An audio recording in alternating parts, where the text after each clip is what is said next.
and today we have some important topics, that is vertigo, tinnitus and labyrinthitis. These are the topics which are very important, and the important topic is first is vertigo.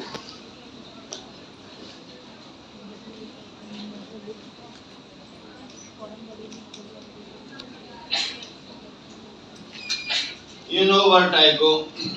Most of the time the complaint is vertigo. कि जी बहुत ज़्यादा चक्कर आते हैं, बहुत ज़्यादा चक्कर आते हैं।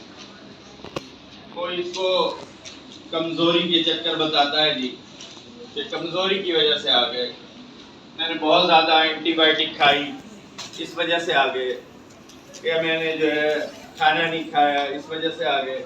बहुत सारे फैक्टर आप सुनती हैं वर्टाइगो, ठीक है जी, चक्कर का आना। वर्टाइगो बेसिकली क्या है?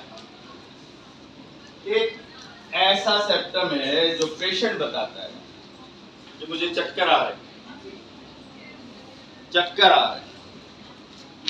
तो सिम्टम है ये जो कि बहुत सारी डिजीज पैदा करती है।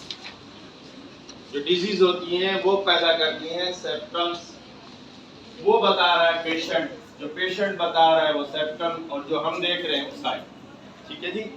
तो वर्टाइगो क्या है कि एक सब्जेक्टिव सेंसेशन है पेशेंट की कि मैं घूम रहा हूं या चीजें मेरे गिर्द घूम रही हैं। That is a definition of vertigo. It is a subjective sensation of a patient that he is moved around the thing, things are moved around him. That is an actual definition of a vertigo. But vertigo is showing something new here, that there is a physiological vertigo and there is a pathological vertigo. Physiological भी vertigo होते हैं और pathological, pathology तो शायद समझ में आ रही है कि भाई वो होते हैं, लेकिन फिजियोलॉजिकल वर्टाइगो क्या है?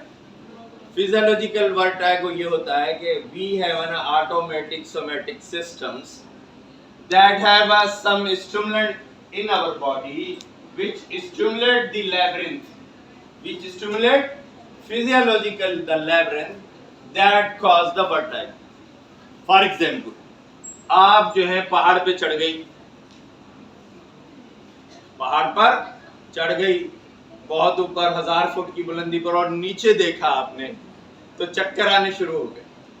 That is visual stimulation, that is a visual stimulation. जैसे आप वहां से हटी चक्कर खत्म हो गए, that is a physiological cause कि आपके चक्कर खत्म हो गए।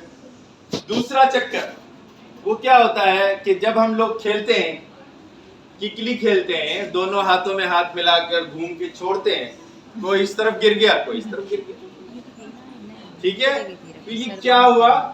ये हमारी जो है यहाँ पर जो सेमी सर्कुलर कैनाल है उसकी फिजियोलॉजिकल स्टिमुलेशन हुई, जिसकी वजह से चक्कर आए। थोड़ी देर हम लेट गए, फिर दोबारा खेलने लग गए, फिर इसी तरह जोर से घुमाओ, फिर चक्कर आए, वो उधर लेट गया वो उधर लेट गया, ठीक है। स्पिनिंग मूवमेंट, स्पिनिंग बहुत ज्यादा घुमा घुमा के छोड़ दिया, और आपने देखा कि वो चक्कर आ रहे, इधर गिर रहा है, लेकिन अपने आप को, that is a physiological vertigo, that is a physiological vertigo. और आखिरी जो फिजियोलॉजिकल वर्टाइगो वो ये है कि बहुत देर आप जमीन पे बैठ जाए उपरू दोनों पैरों से, फिर आप उठ गई एकदम, तो आपका पोस्चर और डीप टिश्यू और स्किन स्टिमुलेट हुई, जिसकी वजह से आप क्या हुआ?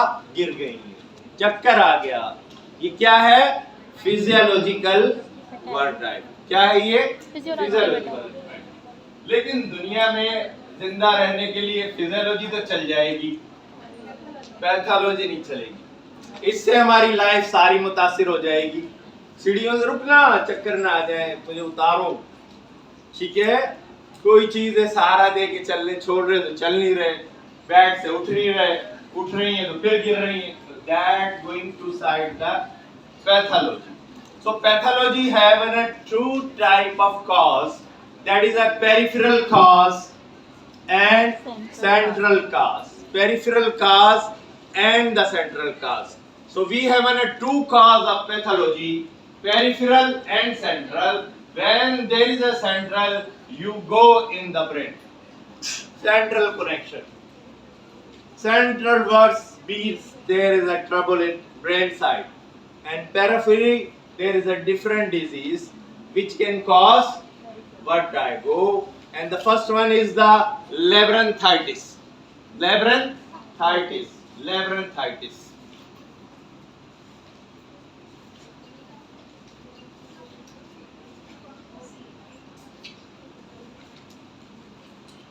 Labyrinthitis is a cause. Second one is the Meniere's disease. Third one is the acoustic neuroma. Fourth one is the vestibular neuronitis. And fifth one is the benign paroxysmal positional vertigo. Number 6, there is a trauma, there is a drugs, there is a fistula, perileaf fistula. That are the causative organism, causative disease, causative not organism, causative disease of a vertigo. Labyrinthitis, Meniere's disease, acoustic neuroma, vestibular neuronitis, benign proximal position vertigo, trauma, drugs, and there is a fistula, perileaf fistula. That cause the vertigo, and that are the peripheral cause. And when you are going to the central cause, there is a brain tumors, epilepsy, cerebral pontine angle tumor, okay, and there is a cholesteatoma. There is a inside drug which crosses the blood-brain barrier and causes the effect over the parts, okay, and there is a brain ischemia, hypoxia, that can cause multiple sclerosis. That are the cause which causes vertigo. That is a central cause. These are the central cause. So it's very easy to differentiate between peripheral and the central. So we are interested here only peripheral because these are going to neurophysician and neurosurgical sites. So here these are going to ENT sites. So we are going to come here. So first cause is a labyrinthitis. First is a labyrinthitis. So here is an important thing. What is labyrinthitis? For the understanding purpose of you, that you know that cochlea have a two part, that is a bony cochlea and the membranous cochlea. Bony cochlea and the membranous cochlea. So labyrinthitis is a disease which affects the membranous cochlea part. That is called labyrinthitis. That is called labyrinthitis. That is called labyrinthitis. So it is actual a membranous part disease, not bony, membranous. Labyrinthitis. Simple definition. See, inflammation of a membranous part is called labyrinthitis. Now the causative organism of labyrinthitis, your root is the autogenic root. First one is the autogenic. Second one is the blood. Third one is the meningitic. These are the root where there is a labyrinthitis take place. Labyrinthitis take place. So you know autogenic, कान का बहना, acute suppurative otitis media, chronic suppurative otitis media, bullous meningitis, virals, bacterial. These are the causative organism. Cholesteatoma. These causes the labyrinthitis. Cause is here autogenic. Cause is autogenic. And you know here blood. Blood is a secondary. It's not direct effect. The cause is mumps, typhoid, influenza, or the other virus, bacteria that go in the blood and that reach at membranous that cause the hematogenic route. That is called hematogenic route. And third one is the meningitic. You know, when there is erosion or bone destruction through and the infection reaches through the oval window and round window and direct there is a brokening of the bone that is due to cholesteatoma or trauma or any accidental causes that affect direct to the membranous. That route is called meningitic route. That is called meningitic route. In that case, the things is involved internal auditory canal. There is a two canal, external auditory and the internal auditory. So inside meningitic route, there is an involvement when internal auditory canal that is the root of the meningitic root. Through that, there is a labyrinthitis take place. There is a labyrinthitis take place.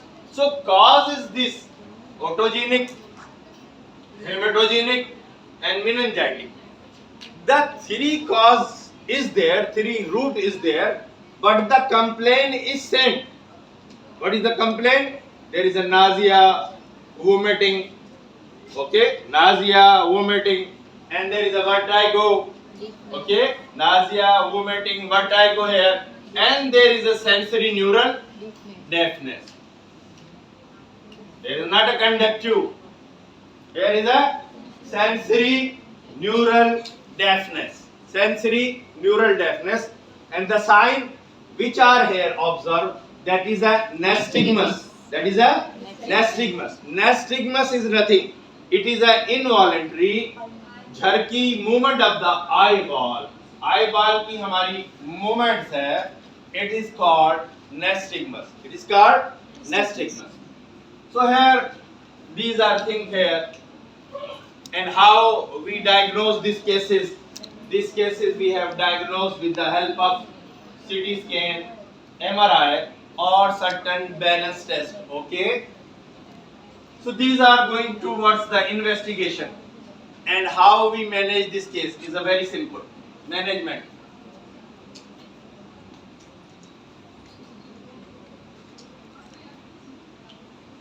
First, if there you know that this is a cause, so you remove the cause.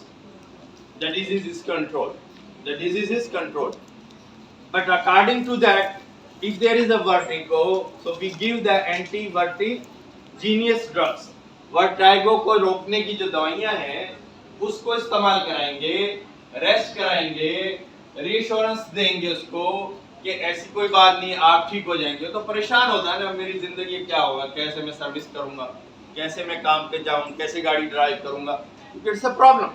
और ऐसा अगर किसी को problem है permanent basis पे, तो वो जो है अवॉइड करेगा स्विमिंग से, वो अवॉइड करेगा गाड़ी ड्राइव करने से, वो अवॉइड करे ऐसी कोई आपके पास चीज़ें जो है चूल्हे के पास या दूसरी चीज़ों से, अगर फीमेल में है तो वो अवॉइडेंस करेंगी. आप उसको बताएंगी कि आपने इस चीज़ों से दूर रहना है, इन चीज़ों से दूर रहना है, क्योंकि अगर उस वक्त वो वहाँ काम कर रही और चक्कर आया उसी पे गिर गई, तो चक्कर का तो ट्रॉमा इतना नहीं होगा जितना दूसरी चीज़ का होगा. तो प्रिवेंशन है. इसीलिए एक आदमी है पानी में और उसको वो आ जाते हैं और उसमें गिर जाता है, तो उसके अंदर तो जद्दोजहद मुश्किल हो जाएगी. तो फिर वहां पर क्या होगा, जाहिर है कि अगर कोई संभालेगा नहीं तो डेथ करेगा. तो इसी तरीके से ये चीजें हैं कि हमने इसकी प्रिवेंशन करनी, उसको समझाना है कि आपने जल्दी और टक्कर नहीं करनी. तो हम आपको क्या कहेंगे ऐसे लोगों को कि आपको वर्टाइगो लेट के आते हैं, बैठ के आते हैं, चलते हुए आते हैं, करवट बदलने से आते हैं, किस तरह आते हैं, तो उससे हिस्ट्री लेंगे. वो हिस्ट्री ये होगी कि अगर वो कहता है कि मैं सीधी तरफ सोता हूँ तो बड़ा सही रहता हूँ, जैसे ही मैं उल्टी तरफ जाता हूँ, ओहो, एक चैन शुरू हो जाती क्लस्टर को, तो आप उसको प्रिवेंट करेगी कि आप अभी लेफ्ट में नहीं जाएंगे, लेफ्ट तरफ नहीं जाएंगे. इसको दूसरे लफ्जों में कहते हैं बेनाइल पोजिशनल वर्टाइगो, कि आप उसको पोजीशन से प्रिवेंट करेंगे तो चक्करों के अंदर कमी हो जाएगी। लेकिन हम लोग ढीठ होते हैं, हम लोग क्या करते हैं कि 3-4 दिन के बाद कहते हैं चलो देखता हूँ, फिर देखता है ट्राई करके कि मुझे दोबारा चक्कर आ रहे हैं कि नहीं आ रहे हैं। तो हम लोग छुप छुप के फिर ये काम करते हैं, हालांकि प्रिवेंशन है कि उसको उस पोजीशन में ना जाए। इसी तरह आप बेड पे लेटे हुए तो जंप मार के उड़ने की जरूरत नहीं है, ठीक है। यहाँ आपने बूढ़ा बनना है, जवान बनने की जरूरत नहीं। आप पहले उठ के बैठ जाए ना 30 सेकंड के लिए, फिर 30 सेकंड के लिए आप अपने बेड से पाँव को नीचे लटका लेना, फिर 30 सेकंड के लिए आप उठ के खड़े हो जाए ना, फिर आप चले। ऐसे जंप लगा के उठ के चलने की जरूरत नहीं लगी तो दोबारा आप गिर जाएंगे पोजिशनल वर्टिगो। तो बेसिकली क्या कहते हैं आसान उसमें समझाने के लिए कि हमारा कान के जो 3 हिस्से होते हैं, एक्सटर्नल, मिडल और ये इनर ईयर में यहाँ पर जो है सेमी सर्कुलर कैनाल होता है, कॉक्लिया होता है हमारे यहाँ पर। तो बेसिकली क्या है कि अल्लाह ने यहाँ पर छोटे छोटे पत्थर रख दिए, नेचर है, स्टोन्स होते हैं। कहते हैं कि जब इन स्टोन्स का तवाजुन बिगड़ जाए तो चक्कर शुरू हो जाता है। क्या हो जाता है? या ऐसी डिजीज जो इनके तवाजुन को बिगाड़ दे तो वो चक्कर होगा। आप जब बैठेंगे ओपीडी में तो मुख्तलिफ है जी, हमें ये बताया गया कि आप कान वाले डॉक्टर के पास जाए, उन्होंने बताया कि आपके कान के अंदर जो पत्थर है उनका वजन बिगड़ गया है। तो अब ये वही सही करेंगे, वो आपको बताएंगे कि क्या करना है। लोगों की बहुत सारी बातें इस तरह आएगी। तो यहाँ पर भी एक थ्योरी ऐसे ही है कि बेसिकली क्या है कि सर्कुलेट कर रहे होते हैं, ये कोई डिजीज जब इनकी ऑफसेट हो जाती है एक साइड या दूसरी साइड, तो इंसान जो है वर्टिगो महसूस करता है। लेकिन दूसरी जो मोटी हमारे यहाँ थ्योरी है वो ये है कि अगर कोई फिस्टुला बन जाए लेटरल सेमी सर्कुलर कैनाल में, किसी भी ट्रॉमा की वजह से, किसी भी डिजीज की वजह से, किसी भी जो है अपना कोलेस्ट्रोमा की वजह से, तो क्या होगा? वर्टिगो स्टार्ट हो जाएगा। फिर आप जो है आगे मीनियस डिजीज में पढ़ेंगी कि हमारे पास स्केला मीडिया और स्केला टेम्पेनी होती है, ठीक है। स्केला मीडिया और स्केला टेम्पेनी, जब इसके अंदर फ्लूइड बढ़ जाए किसी भी वजह से, तो ये क्या है, बढ़ता बढ़ता इतना बढ़ जाता है कि एक स्काला को पुश करता है, बढ़ता रहता है। फिर क्या होता है कि इसके अंदर जो है एक होल पैदा हो जाता है, यहाँ पर सुराख, फिस्टुला। तो ये फ्लूइड जो है यहाँ का और यहाँ का, बाहर का अंदर का गड़बड़ हो जाता है। तो बाहर के फ्लूइड जो है वो क्या होता है? एक्स्ट्रा सेल्यूलर, और अंदर का फ्लूइड क्या होता है? Intra cellular. बाहर वाले में क्या होता है? सोडियम, और अंदर वाले में क्या होता है? पोटेशियम। जब ये आपस में मिलते हैं तो वर्टिगो स्टार्ट हो जाती है, वर्टिगो स्टार्ट हो जाती है। फिर ये दोबारा जब हील हो जाता है, ये फ्लूइड अपनी जगह पे, वो अपनी जगह पे, तो वर्टिगो एंड होता है। ये हम मीनियस डिजीज में पढ़ेंगे, जो कि वहां ज्यादा अच्छा समझ में आएगा, लेकिन टॉपिक के हिसाब से यहाँ बताया गया। तो हम इसमें मैनेजमेंट करते हुए इन चीजों का ख्याल करेंगे, एंटी वर्टिजेंस दे देंगे, रेस्ट देंगे, और उसको समझाएंगे कि इन चीजों से आपने प्रिवेंट करना है। और अगर अकॉर्डिंग टू डिजीज है, हाइपोटेंशन है, हाइपरटेंशन है, डायबिटिक है, उसको अकॉर्डिंग टू व्यू आपको कंट्रोल करना है। और अगर आप ये देख रही हैं कि ये तो क्रोनिक सपोरेटिव ओटाइटिस मीडिया की वजह से है और इसको कोलेस्ट्रोमा अंदर बना हुआ है जो कि नुकसान कर रहा है जिससे है, तो आप किसकी तरफ जाएंगी? सर्जरी की तरफ जाएंगी। Then you do the surgery, then you perform the surgery. So here we have two treatment. One is a medical and second one is the surgical. Surgical, you know, when there is a fracture temporal bone, आप उसको correct कर रही हैं, को haematoma है, head injury हुई है, उसकी वजह से है, आप उसको सर्जरी करेंगी। इसी तरह जो है कोलेस्ट्रोमा पड़ा है, आप उसको रिमूव करेंगी। इसी तरह ब्रेन के अंदर अगर कोई सिस्ट है, कोई ट्यूमर है, कोई दूसरी जो प्रॉब्लम उसको हो रही है, तो जाहिर है कि वो सर्जरी से ही रिमूव होगी, वो दूसरी चीज़ों से रिमूव नहीं होगी। लेकिन एक ड्रग है, जिस तरह एपिलेप्सी है, तो एपिलेप्सी में भी वर्टिगो चक्कर आते हैं, तो आप उसमें एपिलेप्टिक ड्रग्स प्रिस्क्राइब करेंगी लॉन्ग टाइम। और एपिलेप्सी ड्रग्स ऐसे नहीं कि स्टार्ट होके फौरन खत्म हो जाती है। कहते हैं कि अगर ये इनिशियल स्टेज में पता चल जाए तो ये अप टू 18 ईयर चलती रहती है इस ड्रग को। और ये ड्रग इतनी हसास और सेंसिटिव है कि अगर आपने 12 बजे लेनी है तो 12 ही बजे दोबारा लेंगी। अगर आपने 12:30 लिया और इसके दौरान अटैक हो गया तो आप फिर जीरो हो जाएंगे। तो इसलिए इस ड्रग की टाइम प्लानिंग बहुत अहम है एपिलेप्सी की, क्योंकि अगर इसको सीजर तो रोकना है ना हमने, तो वो टाइम पीरियड है 12 आवर का, और 12 आवर गुजर गए तो अगर आप इसने ड्रग ना ली सुस्ती में, कहीं बाहर है, इसलिए इन लोगों को कहा जाता है कि अपनी ड्रग्स अपनी पॉकेट में रखेंगे, जैसे ही टाइम हो, जहां हो, जिस जगह हो, आपने वो लेनी है, ठीक है। वरना अगर फेज बढ़ा तो पॉसिबल ही है कि उसको दोबारा सीजर हो, कि उसको जो है अटैक्स हो जाए और फिर वो ड्रग्स तो फिर बेकार हो गई उसकी। तो ये सारी प्रिवेंशन हमें जो है इन जो है रोकने के लिए है कि फिट्स को, ठीक है जी। तो यहाँ पर जो है इन चीजों को हमने देखना है और इसी तरीके से हमने मैनेज करना है। अब इसी से रिलेटेड जो है जो टॉपिक चूज किया है आप लोगों के लिए वो है टेनियाटिस। टेनियाटिस ये भी बहुत अहम है और दिन ब दिन बढ़ता जा रहा है, दिन ब दिन बढ़ता जा रहा है। तकरीबन क्लिनिक पे ऐसा नहीं होता कि रोजाना कोई मरीज 3-4 ऐसे ना आते हो। टेनियाटिस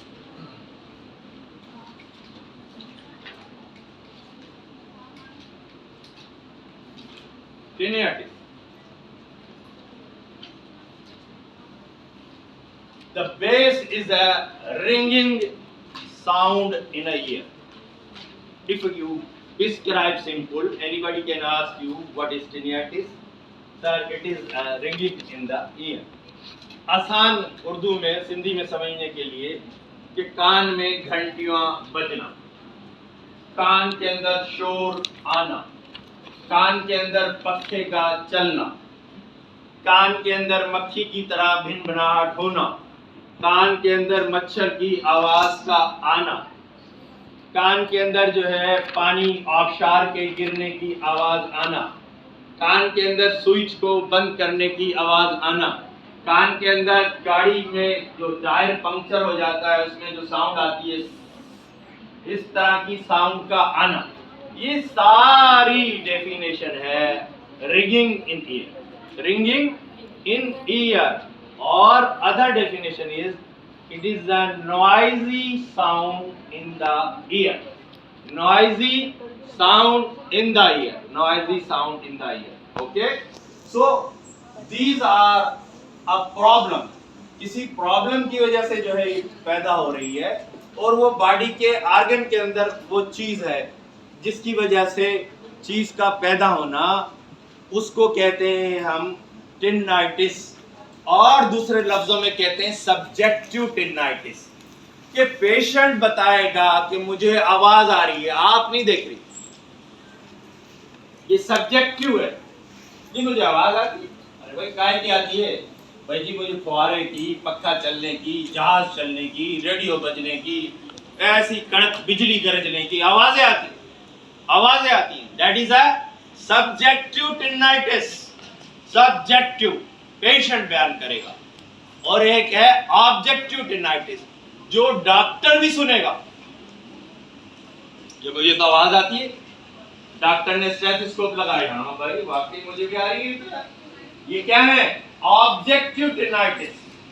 और यही काज में जाएगा कि सब्जेक्टिव के काज क्या हैं और ऑब्जेक्टिव के काज क्या हैं, तो वो डिफरेंशिएट हो जाएगा कि सब्जेक्टिव टिनिटिस क्या होता है और ऑब्जेक्टिव टिनिटिस क्या होता है।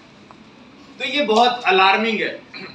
ये ज्यादातर जो है जब क्वाइट एटमॉस्फेयर होता है उस वक्त महसूस करता है आदमी, जब रात को लेट जाए, लाइटें बंद हो जाए, पेपर का कोई डर ना हो, लेक्चर का कोई फिक्र गम ना हो, उस वक्त आवाज आती है ऐसी। वरना तो अफरा तफरी में अपनी परेशानियों में आवाज की तरफ तो फिर देखता है, फिर वो गौर करता है कोई आवाज, फिर करता है तो और वो तो फिर आदमी पूरी रात कभी इस तरफ तकिया रखा सर के, कभी इस तरफ रखा, लेकिन आवाज तो जाने का ही नाम नहीं लेती। लेकिन एक और आवाज है जो आती है, वो और खतरनाक है। वो होती है कि जी मुझे तो गानों की आवाज आ रही है।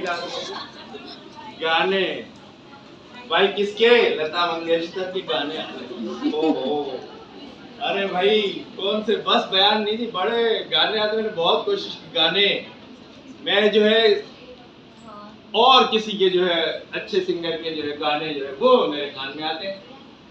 तो ये मत समझे कि अब ये टिनाइटिस की बीमारी है। इट इज अ शाइज़ोफ्रेनिया, साइकोजेनिक बीमारी है।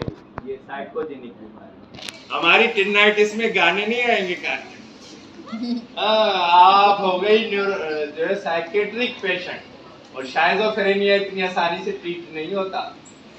ये एंजाइटी, डिप्रेशन, ये सारी चीजें लता मंगेशकर तक पहुंचा देगी।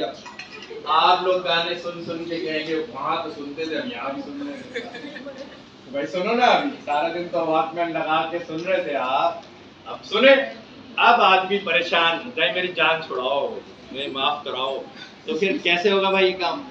तो इसलिए डिफरेंट है इन डिजीजों को डिफरेंट करने का। अगर वो कहता है कि भाई ये एक चीज है, वो कहता है मुझे दर्द है, आप मान लेंगे दर्द। एक कहेगा कि ये देखिए यहाँ तो एक आदमी खड़ा है जो मुझे देख रहा है। आदमी खड़ा है, कहाँ खड़ा है? वही खड़ा है, तुम्हें नजर नहीं आ रहा। तो ये तो अपर स्टोरी का जो है मसला है ना भाई, कि वो आदमी उसे ही नजर आ रहा है और बाकी तो कोई किसी को नजर ही नहीं आ रहा ना। हाँ, अगर मुझे भी वो आदमी नजर आया तो मैं उसकी बात को कहूँ कि हाँ भाई ये आदमी नजर आ रहा है यहाँ पर, ठीक। तो ये साइकोलॉजिकल साइको शाइज़ोफ्रेनिक है कि अभी जो है फला जो है जानवर ने मुझे सलाम कर दिया। फला जानवर ने सलाम किया, तो आदमी बोले जानवर कैसे सलाम कर दिया? शाइज़ोफ्रेनिक पेशेंट, शाइज़ोफ्रेनिया। यही लोग फिर अब जो है सुसाइड करते हैं, कट थ्रोट करते हैं, दूसरा करते हैं, डिप्रेस, एंजाइटी बढ़ बढ़ के इनको नींद ना आना फिर ये लगे इस तरह। अब हमारे पास आगे दो, सब्जेक्टिव और ऑब्जेक्टिव। सब्जेक्टिव और ऑब्जेक्टिव। ऑब्जेक्टिव सारे चले जाएंगे दूसरी तरफ। हमारी जो मेन चीज है वो सब्जेक्टिव। अब सब्जेक्टिव की एक इतनी बड़ी लिस्ट है कि हम ढूंढे तो बड़ा मुश्किल हो जाएगा। आज तक एक्यूरेट काज मिला ही नहीं कि टिनाइटिस होती क्यों। There is no single exact cause कि इस वजह से कि टिनाइटिस होती है और आप इलाज कर लें, ऐसा ही नहीं। तो क्या करेंगे आप? एक लिस्ट है। मसलन चलें शुरू हो जाए बाहर के कान से शुरू, एक्सटर्नली वैक्स, ठीक है जी। अब आपको पता लगेगा वैक्स है तो वैक्स निकाल देगी तो खत्म हो जाएगा, जाहिर के सो। वैक्स है, फंगस है, एक्यूट सपोरेटिव ओटाइटिस मीडिया है, क्रोनिक सपोरेटिव ओटाइटिस मीडिया है, बुल्लस मेनिंजाइटिस है, ठीक है जनाब। उसके बाद और आ जाए नीचे मिडिल ईयर में, तो ये मिडिल ईयर की डिजीज है एक्यूट सपोरेटिव मीडिया। उसके बाद आ जाए आप hypothyroidism, hyperthyroidism, anaemia, tuberculosis, hypertension, hypotension, multiple sclerosis. मैं कहता हूं कि कोई एनीमिया क्या नहीं लिखा आपकी बुक में से, दवा के लिखती है खास। और वो जो ऑब्जेक्टिव होता है उसमें क्या लिखा है कि carotid stenosis, carotid artery aneurysm, ऐसी कोई चीजें जो वो करे। जैसे ग्लोमस ट्यूमर है, जब हम आगे पढ़ेंगे तो पल्साइल ट्यूमर जितने भी हैं वो क्या पैदा करते हैं? टिनाइटिस। वो हम स्टेज से सुन सकते हैं कि हमें भी बाकायदा टिक टिक उसकी साउंड जो है हमें महसूस होगी। किसी के मैंडिबल में तकलीफ होती है, फ्रोजन हो जाता है, मुंह खोलते हैं क्लिक साउंड आती है कान के अंदर, वो भी परेशान होते हैं कि भाई मुझे तो मुंह के अंदर जो है जैसे ही मैं मुंह चबाती हूँ लुकमा, कान के अंदर आवाज आती है। तो ये तो अकॉर्डिंग टू सोर्स आप ट्रीट कर लेंगी कि भाई जो सोर्स है, लेकिन एक्चुअल काज इसका पता ही नहीं है कि किस वजह से होता है टिनाइटिस। और दिन ब दिन हम सारे परेशान हो रहे हैं। आप देखेंगी, और आप माशाल्लाह काफी स्ट्रेंथ है यहाँ 250 की, किसी न किसी को प्रॉब्लम होगा घर के अंदर, कहीं ना कहीं दिन ब दिन ये चीजें बढ़ रही। अब इसको क्या करना है? हमने मैनेज करना है और बड़े अच्छे तरीके से करना है। वो क्या है मैनेजमेंट? पहले तो आपने उसका रिश्योरेंस कराएं कि बीमारी खत्म हो जाएगी, ताकि वो डिप्रेस है तो उसकी डिप्रेशन दूर हो। तो ऐसे लोगों को आपने जो है सेडेटिव भी देनी है और एंटी डिप्रेशन भी देनी है, ठीक है जी। ट्रैंकुलाइजर भी देनी है और एंटी डिप्रेशन भी देनी, ताकि वो सो सके। फिजियोलॉजिकल आप क्या करेंगी ऐसे लोगों को? ऐसे लोगों को ये एडवाइस करेंगी कि अपने सर के ऊपर शोर वाला पक्का चलाएंगे। कौन सा पक्का चलाएंगी? शोर जिसमें हो रहा हो, ताकि वो कान की साउंड दब जाए और वो साउंड आए।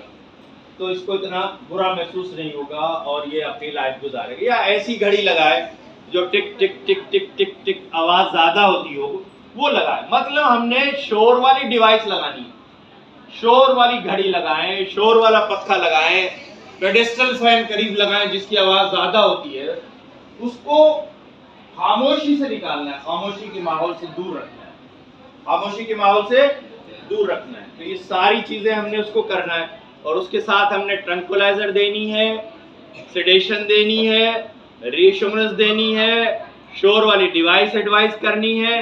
और यहाँ 2 ड्रग्स हम देते हैं कि ये कहते हैं कि समटाइम कि ये विटामिन की डेफिशिएंसी से होती है, विटामिन B12 की, ये कैल्शियम की डेफिशिएंसी से होती है, तो कैल्शियम भी एडवाइस करेंगे, मेथिकोबाल भी एडवाइस करेंगे।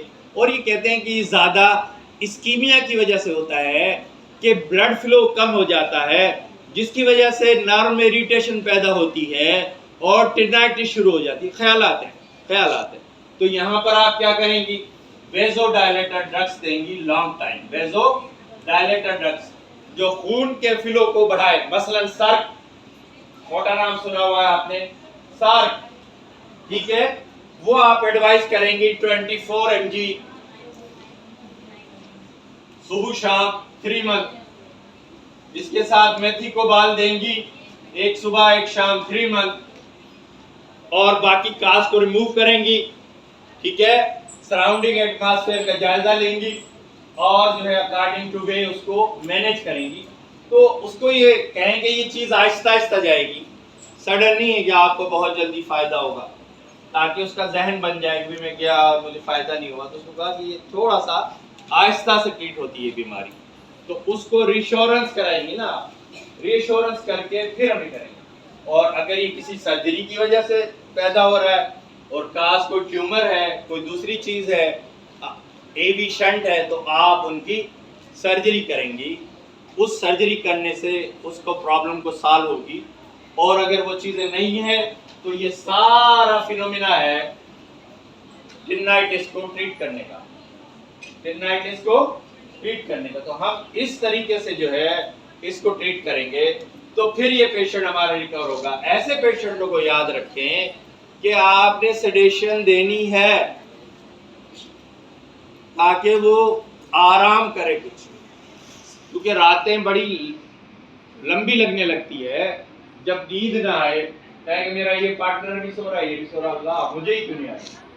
तो फिर ये मसला हो जाता है कि आज तो रात बड़ी होगी, या कोई एग्जाम्पल रात को कोई दांत में दर्द हो जाए, तो सुबह उसके लिए तो बस अजाब है ना, कान में दर्द हो जाए। और ये दोनों दर्द पता नहीं क्यों रात को ही होते हैं, दांत का दर्द और कान का दर्द। ऑब्जर्व में आया है दिन में नहीं हो रहे, रात में होते हैं।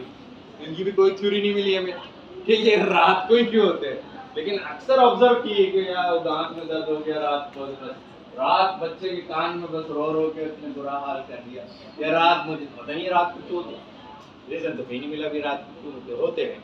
ज्यादातर दिन में भी होते होंगे, लेकिन रात को सुना है कि ज्यादा होते हैं। तो हमें ये मैनेजमेंट का पता होना चाहिए। और प्रिवेंशन यही है आज के दौर में। मैसेज क्या है, मैसेज यही है कि हम सामने से ही सुने, अपने मोबाइल को भी सामने से ही ऑन करके सुने, कान पे ना लगाएं, क्योंकि रेडिएशन है। और इससे देखना क्या है कि ब्रेन ट्यूमर भी बहुत ज़्यादा अभी बढ़े हैं, टिनाइटिस की ये डिजीज़ भी जो है बढ़ी है। सब लोग कहते हैं कि जब से मैंने ये इस्तेमाल किया है वर्टाइगो भी होता है। और वर्टाइगो का रीज़न तो यहाँ आपको बहुत पहले भी बताया है कि टेम्पेनिक मेम्ब्रेन है। टेम्पेनिक मेम्ब्रेन की जो सप्लाई है वो वेगस है।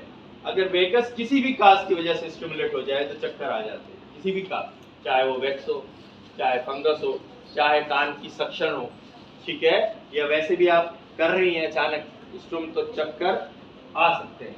तो ये तो बड़ा सिंपल फिनोमिना है कि भाई चक्कर किस तरीके से आएंगे। तो हमें इन चीज़ों को प्रिवेंशन करनी है, दूसरों को भी इस चीज़ के मुतालिक बताना है कि भाई इन चीज़ों की डिवाइसों का इस्तेमाल कम से कम। तो आप ऐसे बात कर लेना, क्या है जी, फरमाएं जी, क्या ठीक है। तो यहाँ 24 घंटे लगा रही हैं इसको, टेम्पोरल एरिया के ऊपर जो लगा के रख रहे हैं, या बहुत से रखते हैं यहाँ, ये भी सही नहीं है। यहाँ रखते हैं पॉकेट्स, वो भी सही नहीं है, ठीक है जी।